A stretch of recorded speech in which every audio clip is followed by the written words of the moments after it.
Gracias.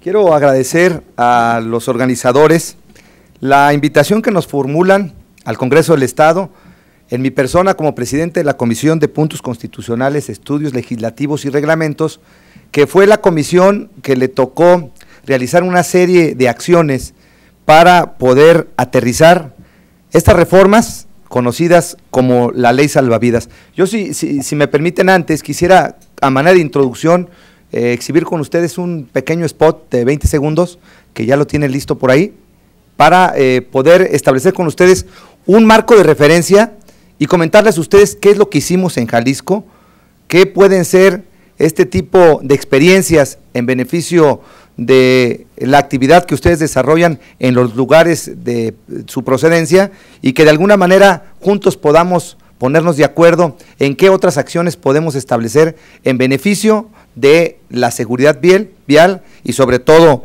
con la finalidad de salvar vidas. Si es tan amable.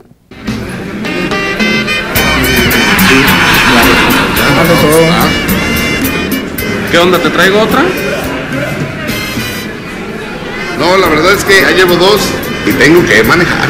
Ah, es por la Ley Salvavidas, ¿verdad? Sí, hoy me tocó ser el conductor designado. Bien, compadre, ¿qué te cuesta? A mí sí me gusta un ejemplo, por favor.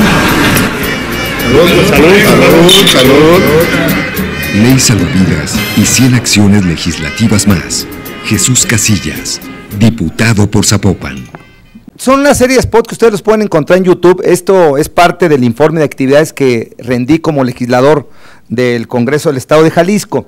Pero hace unos momentos nosotros escuchamos por parte de quienes nos antecedieron el uso de la palabra, todas las acciones, todas las actividades, todas estas acciones que ellos están realizando a manera de prevención de accidentes y a manera de sanción a quien conduce en estado de ebriedad.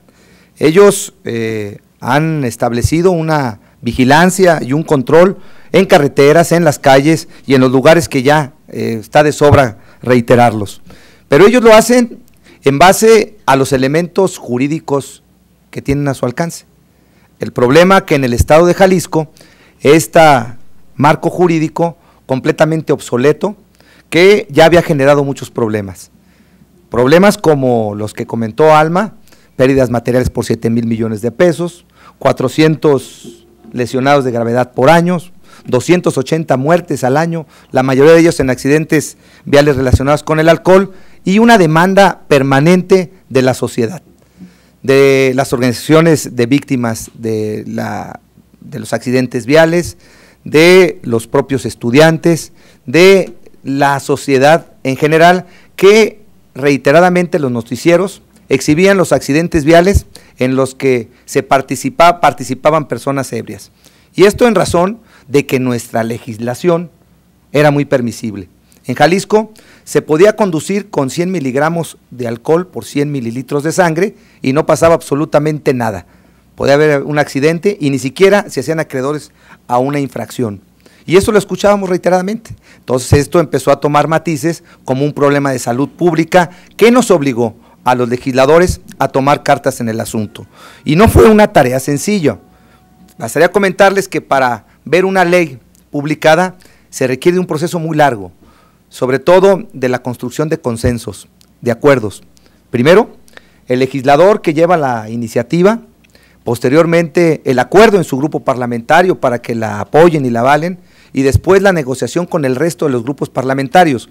Y si no hay un acuerdo también con el Ejecutivo, se corre el riesgo de que ésta sea observada, sea vetada y al final de cuentas no entre en vigor o sea rechazada por la sociedad. Entonces lo que hicimos fue primero hacer una gran convocatoria para saber cómo podíamos llegar a establecer un marco normativo que dejara medianamente conformes a todos. Y fue muy interesante estar en una mesa las instancias de prevención de accidentes, que por cierto saludo a mi amiga la doctora Rocío Morquecho, que es la titular del Consejo Estatal para Prevención de Accidentes, que estuvo participando. Estuvieron ahí también el Consejo Estatal para Prevención de Accidentes, algo muy importante, quiero hacer referencia en esta instancia en particular, por las reformas que nosotros impulsamos y que a final de cuentas se aprobaron. Estuvieron en esa misma mesa los jóvenes organizados, el Instituto de la Juventud del Estado de Jalisco, el Instituto de la Juventud del municipio de Guadalajara, estuvieron representados ahí los jóvenes universitarios, algunas universidades estuvieron participando, y algo muy importante, estuvieron presentes ahí en esa mesa los dueños de los centros de consumo, los dueños de los antros, los dueños de las vinaterías, los dueños de los comercios en donde se expenden bebidas embriagantes, y todos en esa mesa hicimos una serie de propuestas y empezamos a trabajar en los acuerdos para saber qué teníamos que hacer. Y entonces decían con a lo mejor algo de razón desde el punto de vista económico, los dueños de restaurantes, oye, en nuestro estado es común que alguien en la comida pues acostumbre un aperitivo, a lo mejor una copa de vino tinto en la comida y a lo mejor al final un digestivo, y bueno, pues eso ha sido una costumbre y no necesariamente está en estado de ebriedad. Si ustedes aprueban una ley en el que, como aquí se ha establecido, cero tolerancia, bueno, lo que va a hacer es que vas a afectar a un sector importante de la sociedad en la que se generan cientos y cientos de empleos.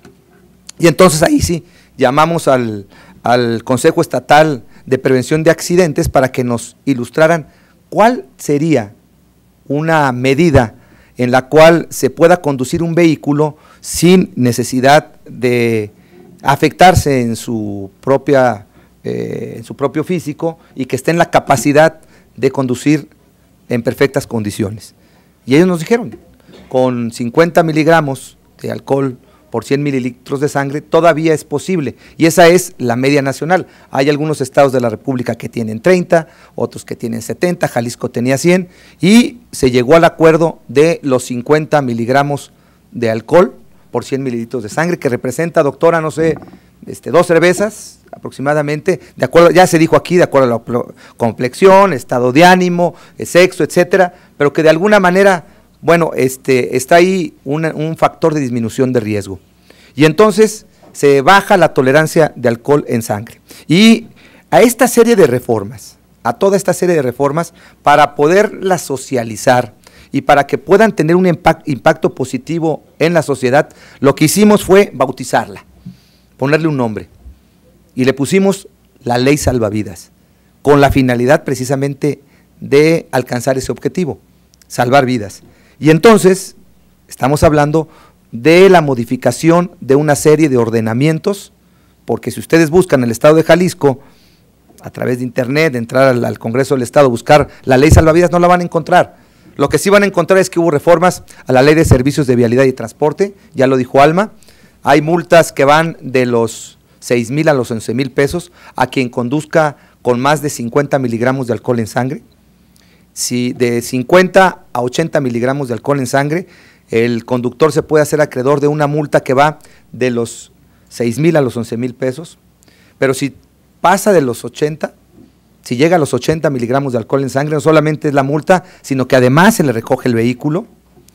Si llega a 130 miligramos de alcohol en sangre, en Jalisco ya se considera un delito, y la sanción y la consecuencia es que los agentes viales están obligados a remitir a la agencia del Ministerio Público al conductor que se le detecten más de 130 miligramos de alcohol en sangre, independientemente de que haya participado en un accidente o no. Se inicia un proceso de carácter penal que puede concluir con una sentencia que va de los 60 a los 120 días de labor comunitaria, y una multa que va de los 150 a los 200 días de salario mínimo, algo así como 21,000 pesos. ¿Y qué pasa con la reincidencia? Anteriormente la reincidencia se establecía si apenas en 60 días, es decir, se le detectaba a alguien en estado de ebriedad en un día, y si pasaban 61 días no se le operaba en su contra la reincidencia, y entonces cada 60 días se podía ser infraccionado, por cierto, una multa que no iba más allá de los 500 pesos. Con las reformas se amplía el término de la reincidencia y se va a un año para los términos de la reincidencia, y los reincidentes, pues además de todas estas sanciones, se le cancela la licencia de 6 meses a 3 años. Y algo muy importante que causó mucha polémica, esa tiene que ver sí quisiera nada más concluir con esto, esa tiene que ver con la reforma al Código Penal. Efectivamente, nadie sale a matar personas, nadie sale con el objetivo de subirse al vehículo y decir ahorita voy a matar a alguien, pero si toma alcohol, que es algo que se puede prevenir, si toma alcohol, bueno, pues el riesgo aumenta. Entonces, lo que hicimos fue modificar el Código Penal y aquellas personas que conduzcan en estado… El delito no deja de ser culposo. Aquí lo había dicho Eduardo Peta, que en su país es un delito culposo. En nuestro país, la propia Constitución establece las garantías individuales y ese sigue siendo un delito culposo y entonces se alcanza fianza. Alguien puede matar a una persona, deposita su fianza y se va. Nosotros modificamos la ley ¿para qué? En el hecho de que una persona con más de 150 miligramos por 100 mililitros de alcohol, por 100 mililitros de sangre, participe en un accidente en donde muere una persona o esté lesionada de gravedad, pierde su derecho de la libertad bajo caución. Y su proceso de carácter penal, que puede durar a lo mejor 6 meses, 8 meses, tendrá que tramitarlo en prisión. Esto con la finalidad fundamental de prevenir accidentes. No hay mejor acción de prevención que llegar al bolsillo, o no hay mejor acción de prevención que hacer conciencia de las consecuencias que puede haber cuando alguien conduce en estado de ebriedad. Efectivamente, las campañas que hemos visto de coches que nos ponen las carreteras chocados, o cuando hemos visto los comerciales y tomas no manejes, han sido buenas pero no suficientes. Pero cuando ya llega al bolsillo, cuando ya llega a la posibilidad de perder la libertad, entonces es cuando cobramos conciencia. Y ahí está, la reducción de accidentes en más del 50%, 15% en muertes, y estamos hablando de una legislación que apenas si lleva 8 meses de vigencia. Estaremos perfeccionándola.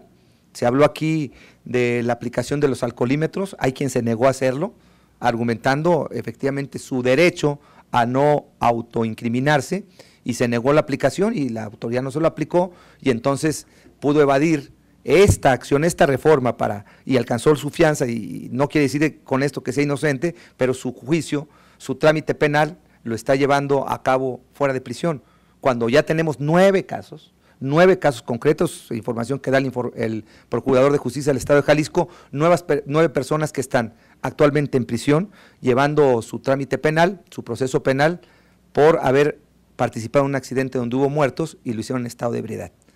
Se nos acaba el tiempo, yo voy a permitirme hacerles entrega de un pequeño folletito, a ver si nos alcanzan, que contiene las reformas, de qué se trata, cuál tiene el objetivo y también la información en la cual nos podemos poner en contacto, y me reitero a sus órdenes. Muchas gracias por su atención, muy buenas tardes.